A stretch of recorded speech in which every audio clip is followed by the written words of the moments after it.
Imagine this, you get that sweet, sweet paycheck, and you decide, hey, I'm gonna treat myself this week. Look at this game, it's gotten good reviews from the mainstream media, and it's multiplayer too, so I can invite me and all my friends to come and play it. Well, okay.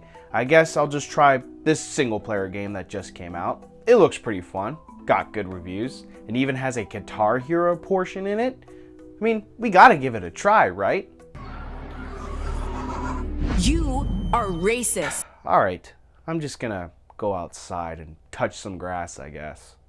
The video game industry is one of the most profitable markets in the 21st century. From Atari to Xbox, millions of dollars each year get spent making video games, and millions of dollars each year get spent buying video games. Even over the past 5 to 10 years, we've seen this industry boom with the likes of Call of Duty, Grand Theft Auto, and even Minecraft, the video game, not that terrible Jack Black movie coming out.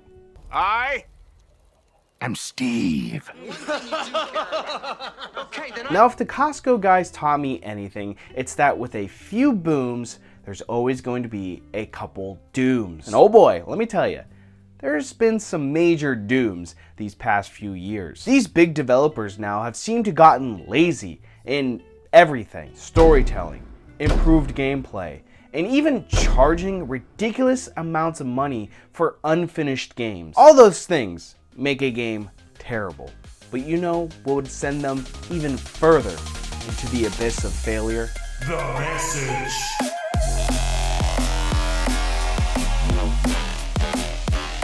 Fucking pronouns! Uh-oh guys, watch out. Another white guy on the internet complaining how things are woke and ruining things. I just love doing it. That eerie cloud of the message and woke ideologies has already made its way over to Hollywood, and now it's creeping more and more quickly into the video game industry. There are now consulting companies for video game developers now, with the likes of Sweet Baby Inc. and Black Girl Gamers. And yes, I'm still waiting to hear back from Black Girl Gamers about my application to join their group. I guess it left them speechless. But it's companies like these that are coming into this industry and making sure that the video games are diverse and inclusive enough for that 0.001% of audience. Because in their mind, the higher the DEI score, the better the game will be, even if it's lacking on everything else. And I feel like every time I make these type of videos talking about the message and wokeness and anything, I have to make this point more clear. No one cares that the character is gay, bisexual, lesbian, a furry, a wolf. Actually, the majority of people don't really mind it. But it's when these unfinished, mediocre games come out and you can tell that the forefront of making this game was to make sure it has a diverse cast of characters. That's when people get mad, and that's when the white guys come out to complain on the internet.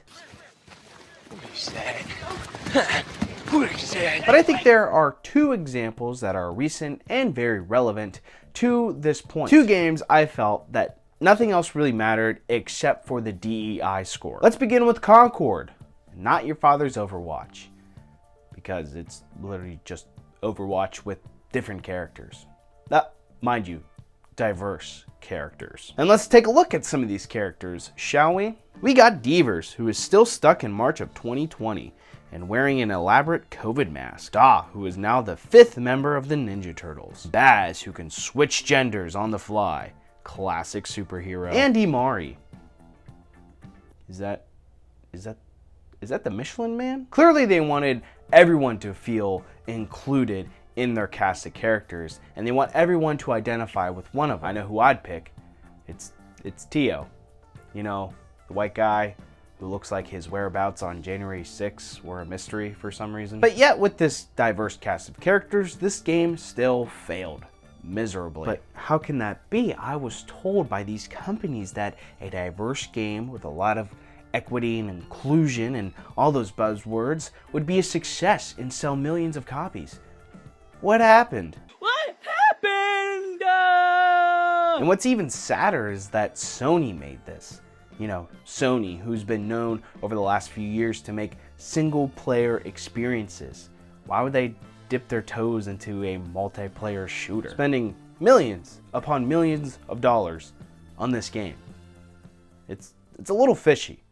Little too fishy. It's got the makings of something that could go the distance in the months and years to come.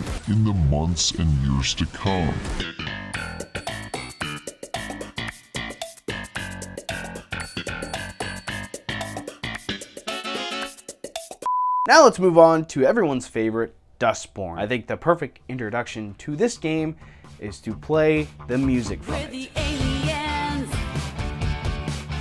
We're the refugees. This needs to stop. Now. This game, I kid you not, I swear to God from everything I've seen, is a angry, woke Twitter mob simulator. Like, let's look at some of the skills you can learn and acquire throughout your playthrough. You can cancel someone. Oh, that fan is still calling them the Redskins? Good luck going back to your job, buddy. Bully. Yeah, that guy didn't use your right pronouns. Well, let's bully the shit out of him and make him fear for his life. And normalize. Yeah, guys, let's normalize chicks with dicks. What do you mean by that? All of those skills are real and in the game. And I don't know whether or not it's supposed to be a parody or to be taken seriously. Hey, my husband and I saw you from across the bar, and we'd love to buy you a drink. When games go viral for clips like this, then you know this game is a complete shit show. God, I don't even know what the gameplay even looks like in this thing. Can we get some gameplay footage here? Yep, just forget I asked. Let's just move on. So what do these two games say about the video game market now? I think it just proves the point more that the majority of the customers want a good storytelling video game with fun and unique gameplay. Or even a multiplayer shooter that's more unique and different from all the rest. Or just Fortnite, 'cause that's pretty big now. But the 0.001% of people on Twitter who are unfortunately the loudest are convincing these big time developers that they need to add these diversity, equity, and inclusion into their games in order for it to be successful. And the gaming studios, much like the Hollywood studios, now believe that if they put the most diverse, inclusive, LGBTQ friendly product out there, it will sell like hotcakes. It will sell off the charts. But it just doesn't work like that. There's countless number of examples that prove that point wrong. Examples like Concord, like Dustborn. Anyways, guys, that's all I have for you today. If you enjoyed this video and you want to see more content just like this, give it a like, subscribe to the channel. Thank you guys so much for watching, and I'll see you in the next one.